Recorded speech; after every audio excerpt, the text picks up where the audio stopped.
Are you already feeling the stress of Easter? So many church leaders I talked to, when I said on February, I think it was 3rd, the first Monday of February, I said, Easter's next month.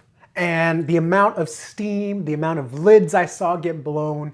Look, Easter's coming early this year, which means people are planning Easter this year, which means the Easter stress is coming earlier. We are just getting over the Christmas stress and we're already planning Easter. I'm gonna make it super simple for you today. I'm gonna give you 3 things that if you do just these 3 things, not only are you gonna save a lot of stress, not focusing and stressing over the less prioritized, the less important things, but I'm gonna give you the most important things that you can put the least amount of energy to and see the greatest amount of return. These 3 things are the exact same sprints that we're doing for several new clients to get them up and ready in shape for Easter, not for the purpose of having a great Easter attendance. I think that's a great symptom, that's a great byproduct, but ultimately to make sure that Easter is just the start for your community. You should not be a church that people visit only on Easter. You should be the church that changes someone's life starting on Easter. And that's what we're going to talk about today. I'm going to give you 3 things that you can do between now and the start of Easter season, so to speak. You don't want to have all this done the day before Easter. You want to have it done weeks ahead of time. I'm going to share with you what you can do in the next week to 2 weeks to really make Easter have the greatest impact and have people ready to even come back to visit you again before they even come the first time on Easter. I'm excited for this one. Let's get to it. Welcome to the Best Known Church Show, where we show you how to 10x your reach with church marketing that will help you increase your impact, make more disciples, and become the cornerstone of your community again. This is for the leaders with an outrageous vision, because anything less would be an inaccurate reflection of our Creator. The ones who have unreasonable faith, because you know God works unreasonable miracles. And the ones who are relentless in the pursuit of your calling, because anything less would not make a good and faithful servant. If that's you, you're in the right place. Now, please welcome your host and guide on this journey to become the best known organization in your community, Justin Nava. Welcome to the Best Known Church Show. My name is Justin, and if we have not met before, I take full responsibility for that. I'm here to help your church become the best known in your community. I don't want you just to not be the best kept secret. I want you to get out from being the best kept secret. That's step number 1. You want to be better known.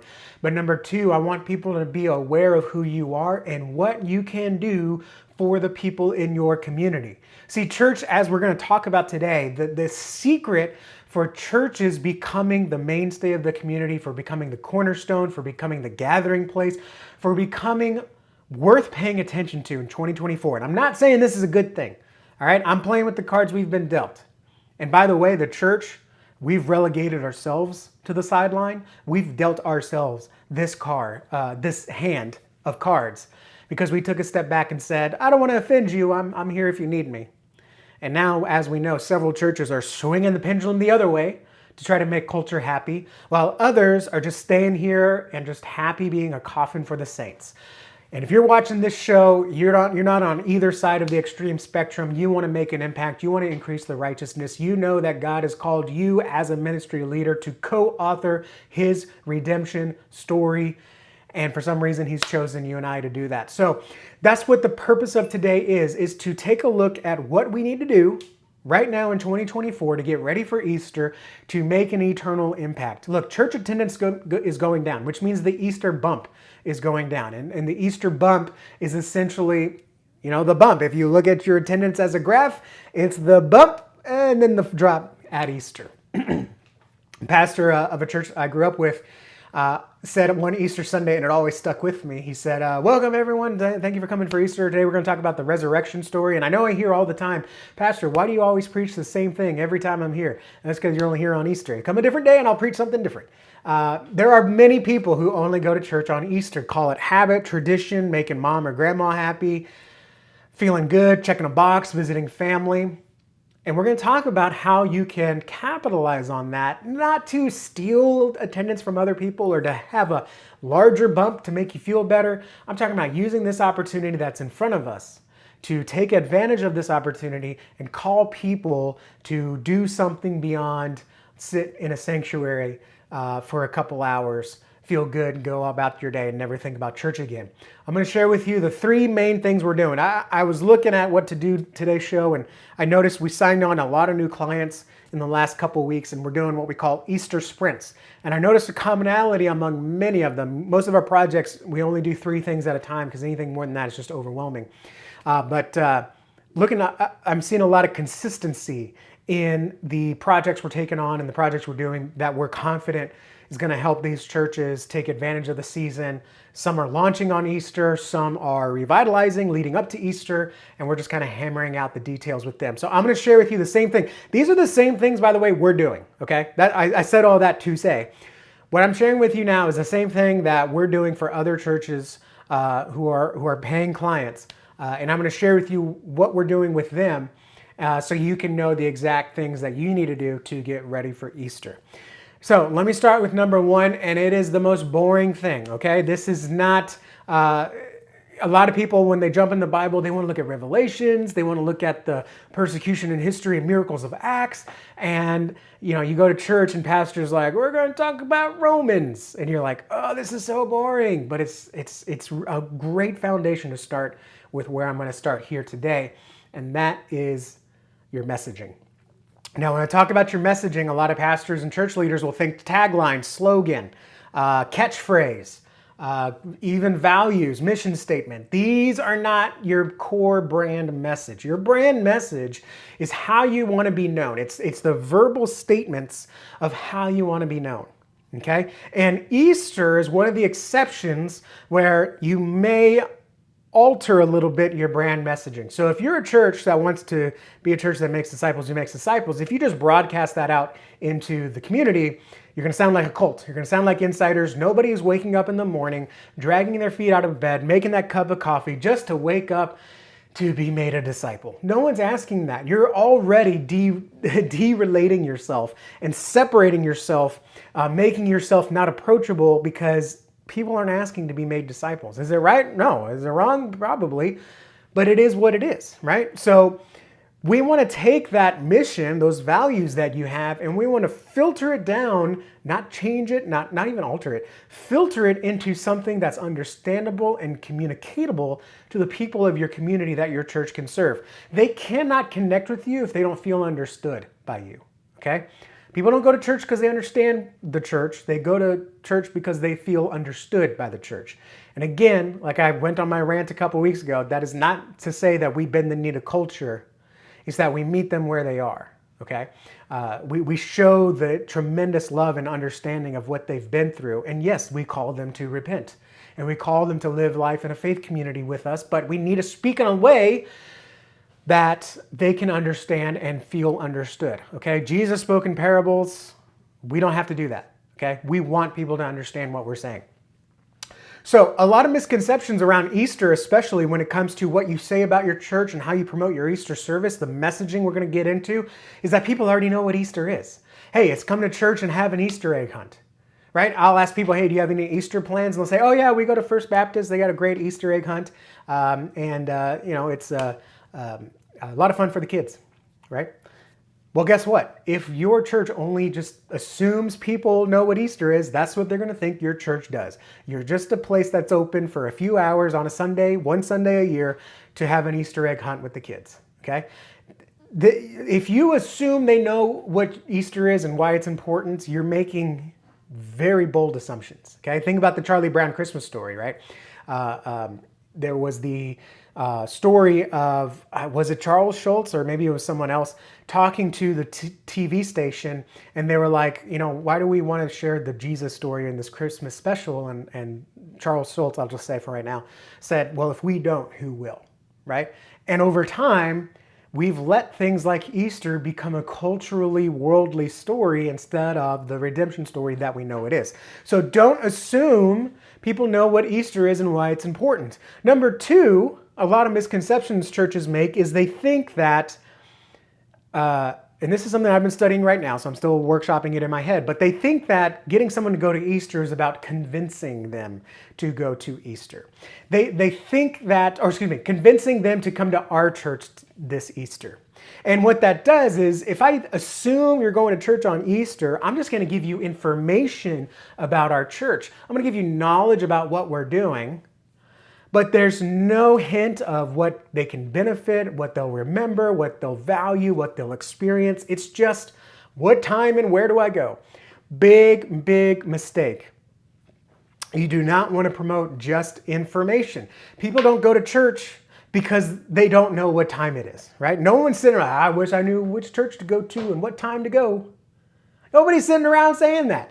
So you want to make sure that you don't just promote information. What do you promote? I'm gonna share with you what that looks like here at the end of the segment.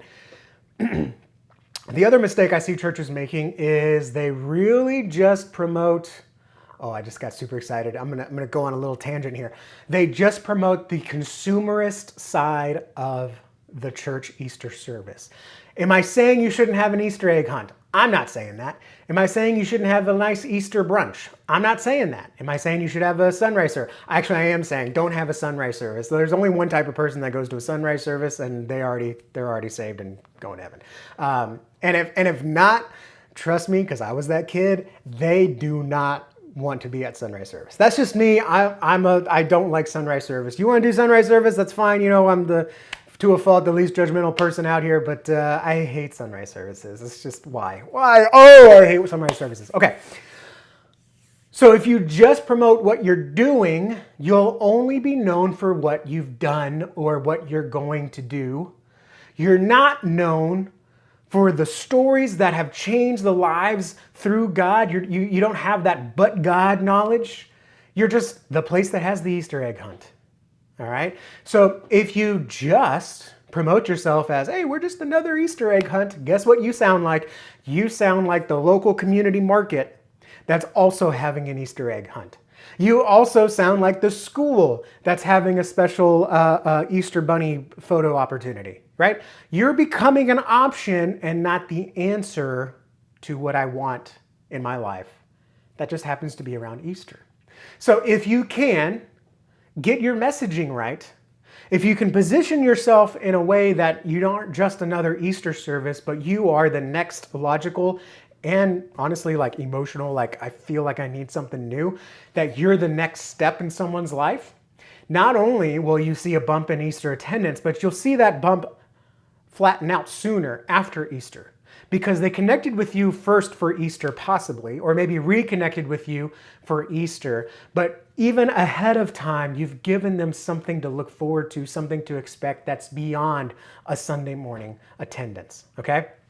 So if you clarify your messaging, if you clarify how you communicate your church to the community, you will not only see a boost in your attendance, you'll see a higher quality type of attendee.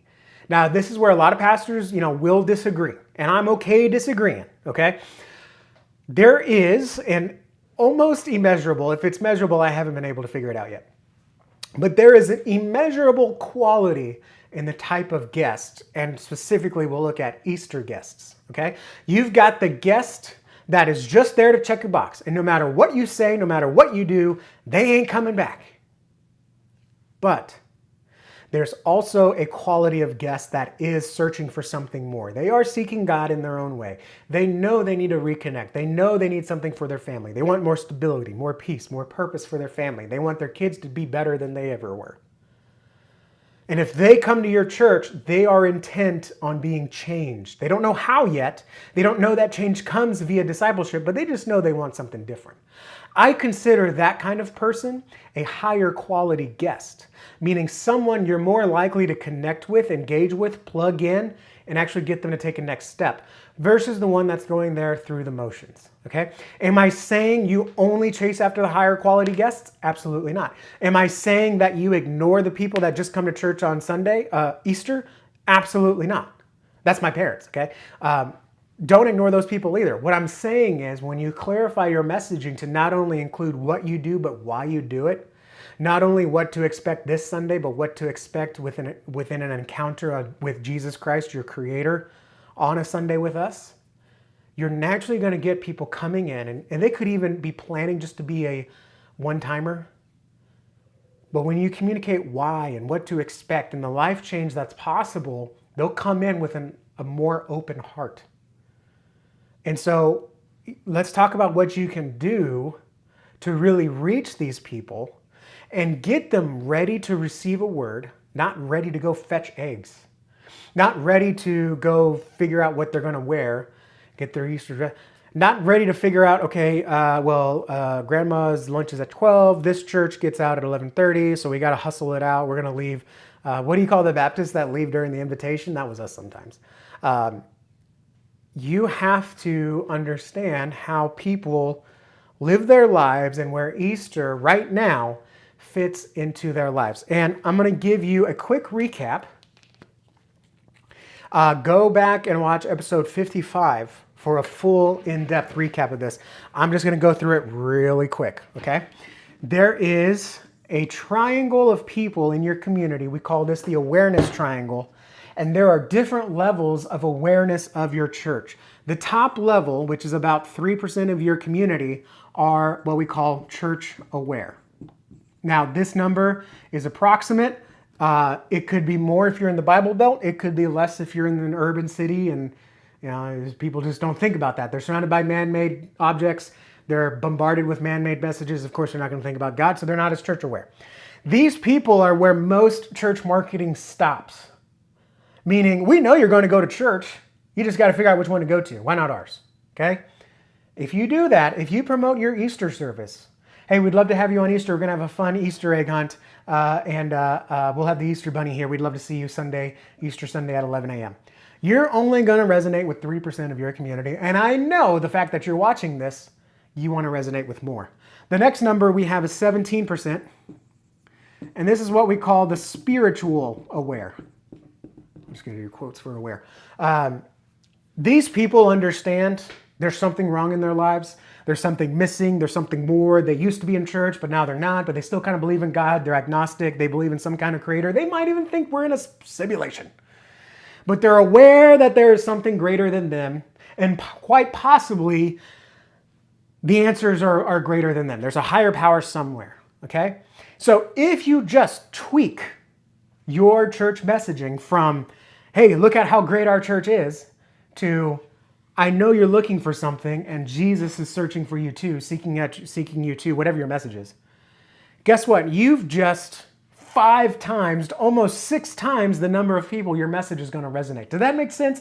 Did I explain that enough? If you just promote information, you're only reaching 3% of your community. But if you shift it to Jesus Christ is the answer, and Easter's a great time to get to know him, 17%. You're now reaching 1 out of every 5 people in your community are now paying attention to your church, just by tweaking the message. All right. We're not going to get too much into it, but again, episode 55, 20% are problem aware, meaning they have what a lot of church people call felt needs. Right? They know there's something in their life that's wrong. They just don't know what the answer is. And 60% of people are unaware. Okay. That's another problem is a lot of churches go after these folks. God's not calling them yet. But these folks are sitting in the wings. Okay. And by the way, if you just do events and promotions and you only reach these people, you're probably not moving the needle forward in ministry because these people aren't ready yet. They need to be educated. They need to be inspired. They need to see more of what Christianity is outside of social media. So you move them up to get them aware that their life shouldn't be like this, to get them aware that there is something greater than them, and to get them aware that the church is a faith community to belong and find your peace and purpose and stability. So this is what I'm saying. You have to consider this when you are planning your Easter and how to promote your Easter. Which, by the way, I'm spending so much time on this because if you don't get this down, everything else I say today is useless. In fact, maybe I'll make a note. I'm going to start off the next segments by saying, hey, if you didn't watch this video, if you didn't watch the messaging video, don't watch this video. Because your website doesn't matter if it's only for the church aware. If I'm searching for something greater than myself and you just tell me all about your church, and not where I fit into it or where my desires and needs fit into it, I'm not going to your church. And this is why so many churches just see the same people every year and don't actually see new people every year on Easter because they're only reaching the people that already know they exist. So one question I want you to consider. Let me give you your homework now, what to do. I don't like calling it homework, but this is what to do. It doesn't have to take you more than 5 minutes. In fact, if it takes you more than 10 minutes, you're probably overthinking it. Number one, you need to consider why someone would go to your church on Easter. Okay? Number one, if they've never been to church, it's hard enough to go to church. Some of us have forgotten what it's like to not be Christian or even never knew what it was like to be in an unchurched home. Going to church is weird. You go in a building full of strangers that want to shake your hand. You sit around people you don't understand and maybe be told to shake their hands. They want to give you free coffee and donuts. There's kids running around. There's people having conversations. They're singing. I mean, imagine going to a movie theater and after the initial previews at the beginning of the movie, everyone stood up and started singing. That's what it's like going to church for some people. For the unchurched, they're going to see something, experience something, feel something out, and everyone stands up around them and starts singing. Kind of weird, dude. Just let's not kid ourselves, okay? From their perspective, it's weird. So why would they go on Easter when there's going to be the most number of people there? Why would they go to your egg hunt when they've got one they can be more anonymous with, they don't have to sign up for, they don't have to register their kids for, they don't have to dress up for? Look, going to Easter is not a given. If you treat it like a given, you're only reaching 3% of your community. Raise the bar for yourself. Number two, why would someone leave their normal Easter home, not church home, Easter home, for your church?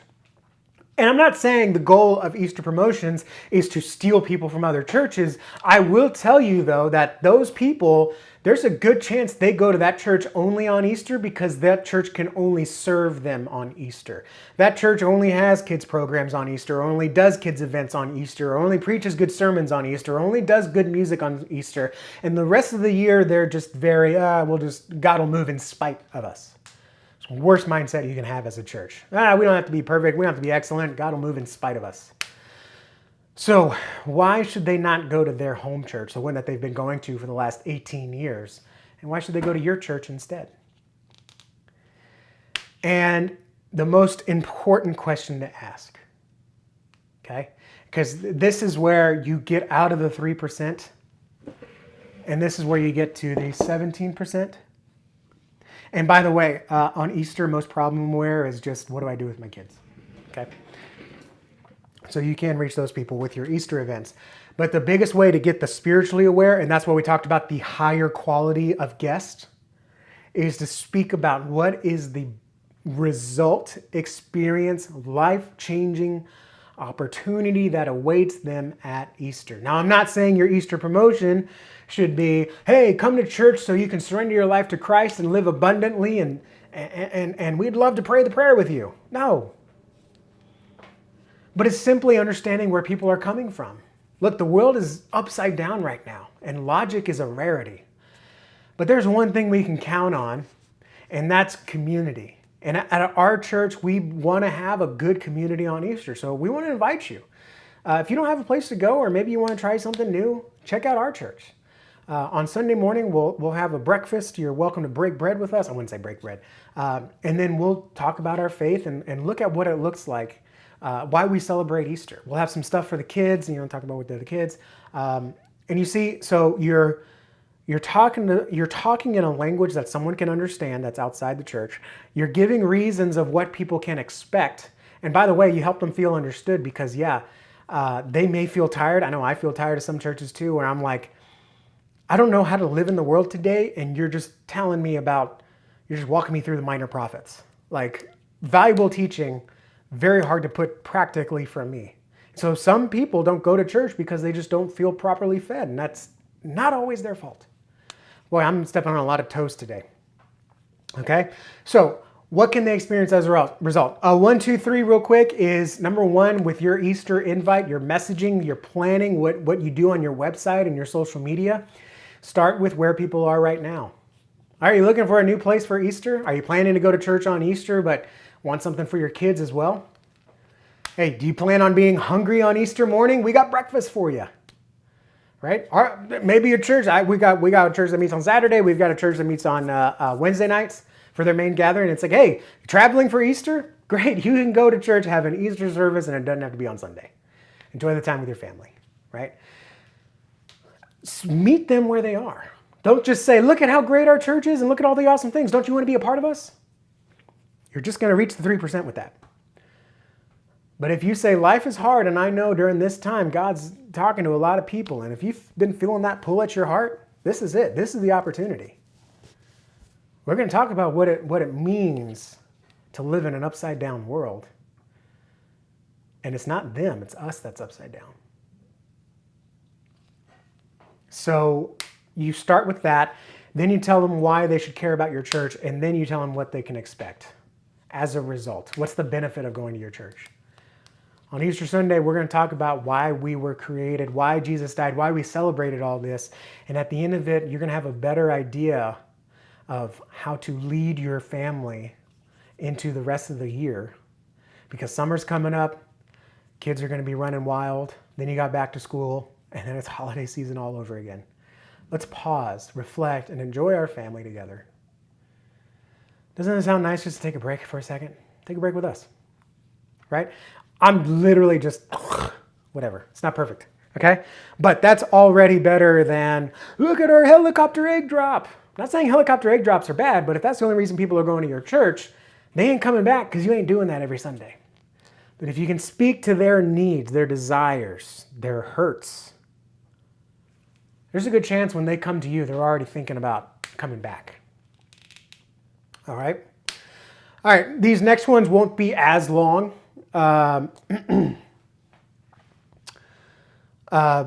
Because I think there's enough resources out there. I just need to tell you what to do. And if you have any questions, there's probably other people that have written about it. So if you're going to do it yourself, you can do it yourself. All right. So the next thing you need to figure out with Easter preparation is your website. Okay. People are going to look online before they go to your church. It doesn't matter how great your radio ad, it doesn't matter how great your billboard is, it doesn't matter how much you spend on TV or Facebook ads. Before someone goes to your church, they're going to find you online. So you need to have your website ready to receive new guests. And a lot of churches, by the way, will say our website's good enough. They'll say, oh, people just want to know when our Easter service is. Okay? If someone came to me and said, hey, Justin, can I buy this remote? This is the remote for my fan over here. I can say, okay, yeah, I'll give it to you for $2. Or could I say, this remote? Yeah, I'll give it to you for $2, and you never have to get out of bed to change the fan speed or oscillate it. Feel like changing it, just click of a button, right? You understand that it's the same price, but one of them makes it worth it, okay? Someone's going to go to Easter on Sunday. Can you communicate through your website that it's going to be worth it to go to yours? And by the way, if you have not watched the first half of the podcast episode or the video before this on messaging, stop watching right now and go watch that video. Connie's going to put a link up in the top bar somewhere to go to that video because this is not practical. This is not doable. This is going to be worthless, everything I share with you now, if you don't have the proper foundation of what kind of message you need for Easter. So go watch that video. So the mistakes I see churches make is they just make an Easter slide, an Easter PowerPoint slide, and slap it on the homepage. And yep, all right, people know when our Easter is. People know what to expect. That's not good enough. Again, I talked about it in the last segment. People don't go to church because they don't know when it is. They don't go to church because they don't see how it fits in their lives. And they especially don't go to church after Easter because they don't see how the church other than Easter cares about them. That's where that messaging comes in. The other mistake I see, and this one drives me nuts, is the website looking like the church is on hold for Easter. Meaning you go on the website, there's no events in March, it's just click here to plan Easter, and it looks like you don't care about anything but Easter. All right? If you overtake your church's website with Easter anytime before the week of Easter, it makes it look like you're just a church worth going to on Easter. All right? I'm going to share with you how to make sure that doesn't happen so you can promote Easter, get people inspired to come on Easter, but if God's pulling on their heart a little bit earlier, you're not getting in their way. All right. So if you want to not see if you don't want to see such a large decrease after Easter, meaning people are coming to you and they're reinvesting in you, reinvesting in your message, more importantly, obviously, reinvesting in what Christ is doing in their lives. If you want more people to seriously consider coming to you on Easter, a lot of churches are like, oh yeah, Easter's great. We got 1,000 website visitors. We normally get 400. Okay, you had an extra 600 website visitors. How many did you have show up in church? An extra 3 families? That means people were interested and you didn't meet their desires and they left and they never came back again. You want to have more people seriously considering you. Not only that, you want to have them begging to remind them to come to you on Easter because there's something great for them. So real quick, I said this segment is going to be a short one. Here's what you need to do to get your website ready for Easter. Number one, make sure all your details are up to date. Most churches already do this, some don't. All right, you want to make sure Christmas is off your website. All right, you want to make sure all events that are past due are off the website. You want to make sure your leadership is up to date. Me and my wife visited a church where the lead pastor who preached was not the lead pastor who was listed on the website. It was very confusing. And so that was a big no-no. We never went back. So you want to make sure that the leadership is up to par. You want to make sure all the ministries are up to par. All your groups are updated because I don't want to go expecting something and then you tell me you never had it. That is the most frustrating thing. It's like going to a restaurant. You're like, all right, it's my cheat day. I'm having a Frito chili pie. One free Frito chili pie, please. And they're like, oh, sorry, we're out of Fritos. We've actually been out of, there's a Frito shortage. We haven't had Fritos in 3 months. Could have told me that on the website, right? And that's just food. How much more is it when I'm like, work up the nerve to go be around strangers on Easter Sunday and got out of bed and got dressed. And then you tell me, oh, that we don't have a young person's group anymore, but you can join the senior. Make sure everything's up to date on your website. Number 2, make sure you have your inspiration communicated. Meaning, people make decisions not off of information, but of inspiration, okay? Knowing Christ died for your sins is not the reason you accepted him. You were inspired by the stories that other people told, the stories they lived, the stories of the Bible, wonders and signs that you may have saw in person, or the pull of God, but it's not information alone. Okay, a lot of people, even the demons know. A lot of people know that Jesus was a real person. That's not why they're not saved, okay? So you need to make sure you get your inspiration down. Not just when is Easter, but what will it do for me and my family? Not just about your church when you were founded, what time you meet, but what can I expect as a result? What kind of peace and purpose and stability can I find in my life? Which, by the way, I just had another church in a messaging meeting. Stability was the thing that their community wants the most. I find that interesting. And then get your Easter page up. It should be a separate page, like a ministry page. It should be dedicated all to Easter, and it should be inspirational. All right?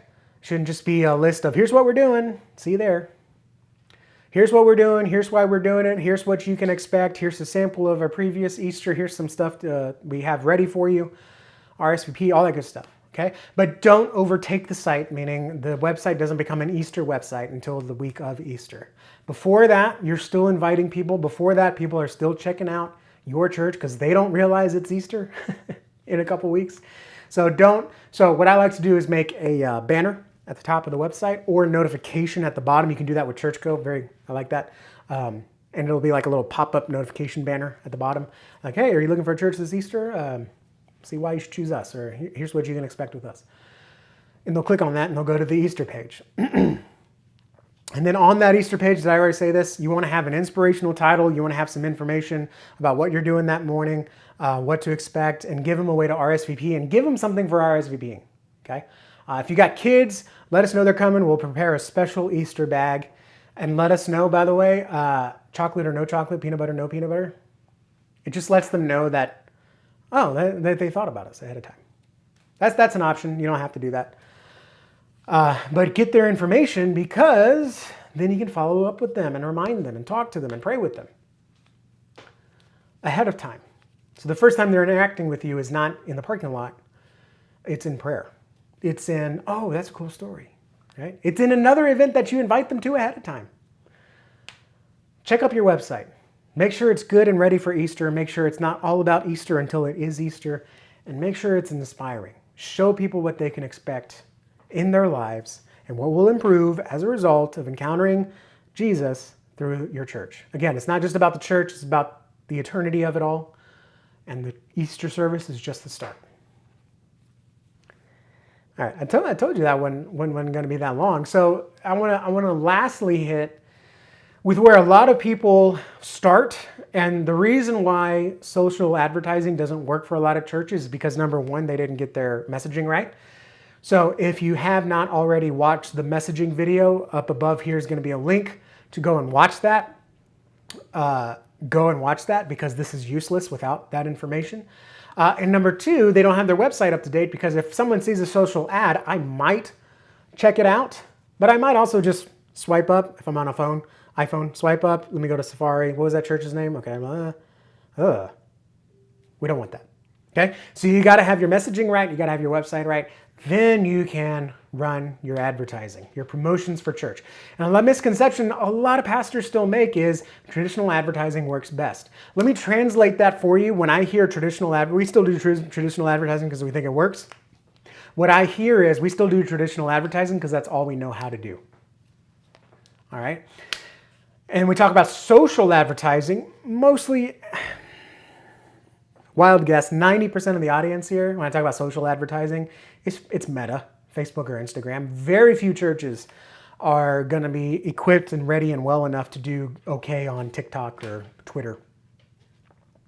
So when I say social advertising, it's Facebook, Meta ads, okay? A lot of churches make the mistake of thinking, well, it's just paying money. Paying money is not advertising. When you click boost or when Facebook says, hey, this could reach 157 more people for $2, and you're like, yeah, sure, let's do that. That's not advertising. That's just paying Facebook to show more of your content to people that might be interested in you. All right, there's a difference. And another mistake I see churches make is just, again, advertising information. They're not advertising inspiration. They're not advertising benefits.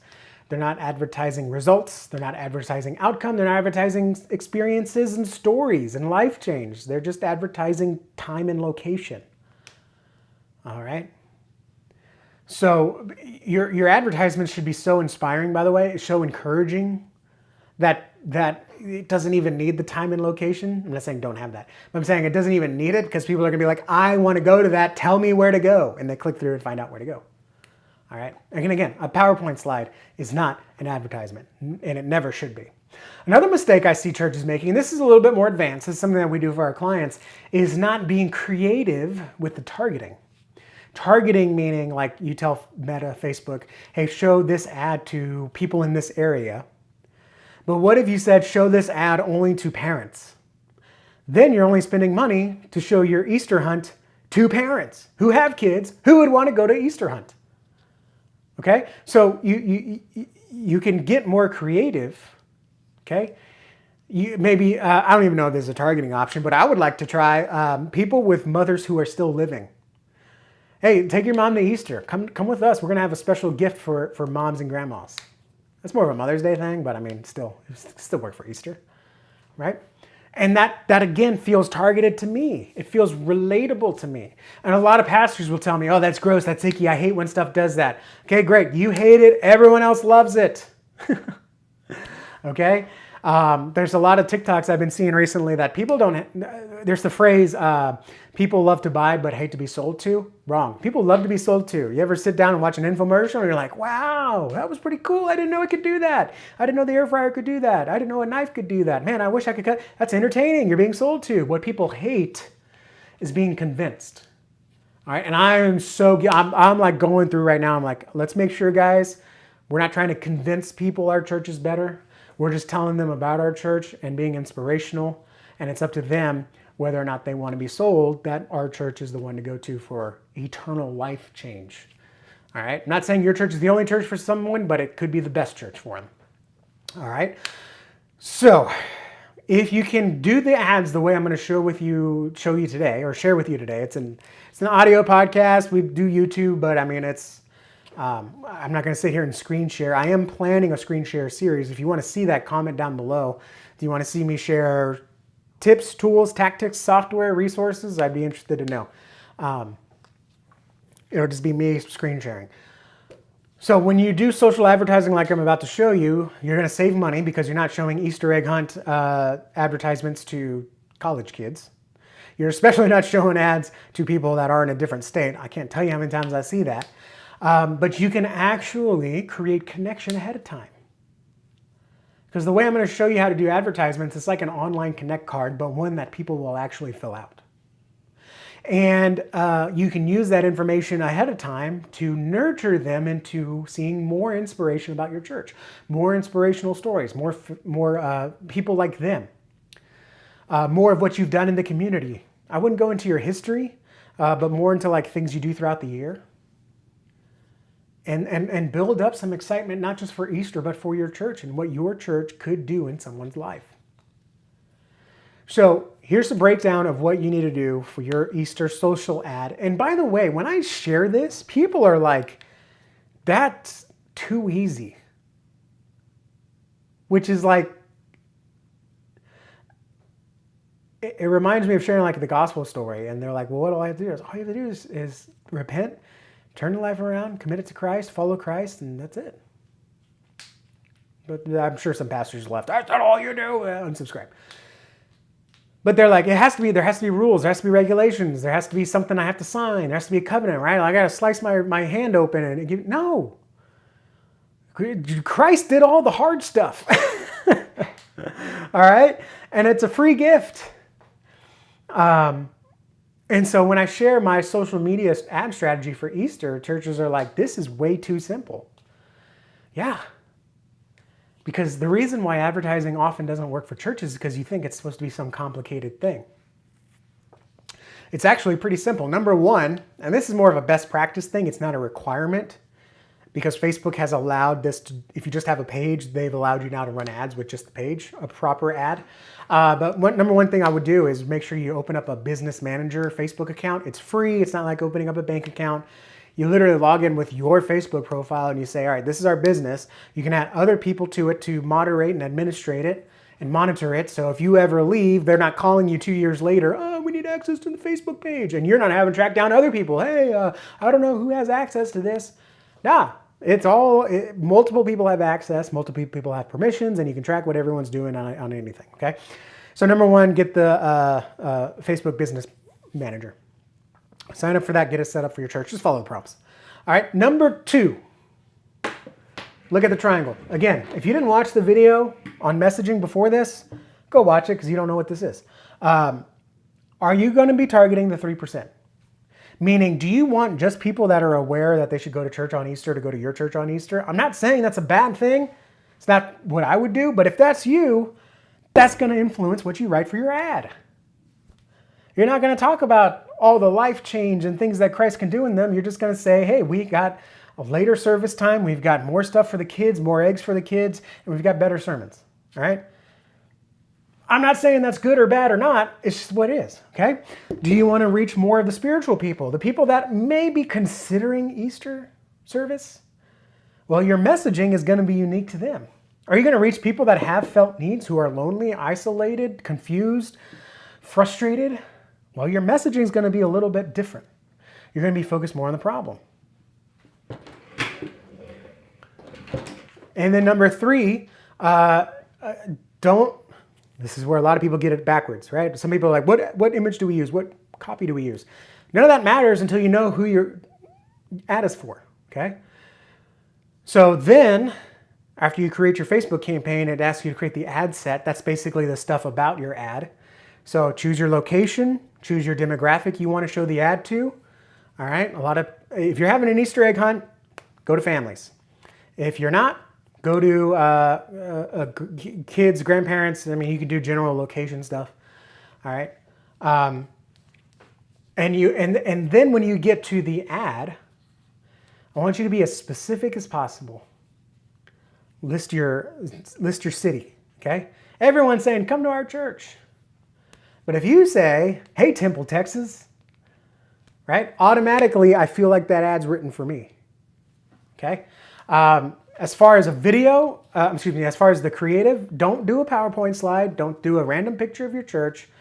I suggest, number one, doing a selfie video with the pastor or church leader. Hey, this is Pastor so-and-so, and I know that the world's kind of crazy and confused right now, but this Easter, we're going to have a place to take a breath. We're going to see what God has done for us and what he might have done for you. And if you feel like something's missing in your life, below, spiritual awareness, they know something's missing. Or if you want to go problem, and if you feel like you don't have any real friends, if you feel like there's no one you can rely on, if you're missing a support network, it's right here. We'd love to see you at Easter. Click down below and RSVP will have a special gift basket for you and your family. Right? And then you're going to do what's called a lead ad, where you collect their information ahead of time. It's called a lead ad because in business we call them leads. You're just going to ask their name, email, number attending. And then with that information, now you can follow up with them. Not in a, hey, I saw you signed up for a thing on Facebook. I can't wait to see you. What's your shirt size? No, but it's just, hey, we saw you RSVP. We're glad to have you. We'll have an Easter basket ready. Make sure we have enough eggs for your kids. And if you need any special accommodations, let us know. That's such a secret phrase, by the way. I should charge for that question. Okay, you want to get people responding to your event RSVPs after you tell them thanks for registering. Say, hey, if you have any special accommodations, let us know. It means so much just being asked that. Knowing my kids, not my kids, but some parents would be like, well, my kids can't be around peanut butter. Are you going to have peanut butter in your chocolate candies? That's a problem. All right, my kid's special needs. Can you handle that? So you're going to do a lead ad. You're going to focus on the targeting. You're going to do a video of the pastor. If not, do a picture of your congregation. That's fine. Not from the back. Just do like candid, happy people. All right. And the wording is going to be very simple. You're going to start with that problem statement. You're going to invite them to Easter, and you're going to share what they can expect as a result. So you can have a sigh of relief and take a break from the craziness of the world. That sounds nice, man. Maybe not. Maybe that doesn't sound nice to you and you've got a different benefit. So you can have memories to last of this Easter, right? That would mean a lot to us because we got a 2-year-old. He only has his second Easter once. He's still a baby, so it's kind of funny to watch that. So if a church is like specifically, that's why Easter photo booths do really well. That's why Easter egg hunts do really well. It's because parents want to make those memories. There's nothing wrong with that. Let's capitalize on it and use it as a way to get their attention to share the gospel with them. So we can make an impact for them and their kids. So do those 3 things. That's what we call the Easter sprint. It's not unique. I'm sure someone else will sue me because they trademarked that, but that's what we call it for now. Get your messaging right. Get your website right. Get your ad right. If you have any questions, I think we've got 2 more spots for like a full sprint for someone. We're definitely going to expand the team next year because this is ridiculous, the amount of people that were interested in something like this when we were just doing roadmap calls, and it kind of just came from our consultations. I got 2 more spots if you're listening to this live or shortly after it debuts. Schedule a call on our website or give me a call 832-861-7654. See if you're a good fit. Tell me what you want. Maybe we just do one piece. Maybe you just need help what to say. You've done Facebook ads. You know how to manage your website. You just don't know what to say to get people to care. Maybe you need some help with your website. Let me know, but time is ticking because, Alexa, how many days until Easter? Easter Sunday is in 40 days on Sunday. 40 days. Easter is 40 days away. I can tell you the fun holiday. Alexa, stop. Why does she keep going? She gives me the answer and then she's like, I can also do... Come on, Alexa. Just give me the answer and move on. Thank you for watching. If I want to know, what are your Easter plans? I need something else to use besides an Easter egg hunt, maybe breakfast, sunrise service. There are churches doing some really awesome things on Easter that I just don't know about. Comment below what you're doing on Easter. If you're listening on podcast, leave a review. That means the world to us. But most importantly, subscribe so you don't miss another episode. I was sick last week. Next week, we're going to have Jason Moore, and we're going to talk about the 5 questions people are afraid to ask when considering or visiting your church. You answer those 5 questions, you're going to see more people coming to your church naturally because the people that are checking you out and bouncing because you're not answering those questions, they will have those questions answered and they will have fewer stumbling blocks in front of them. I'm very excited to share that finally with you. It's the lost episode, so I'm excited. Thank you guys for watching. God bless, and have a fantastic rest of your week.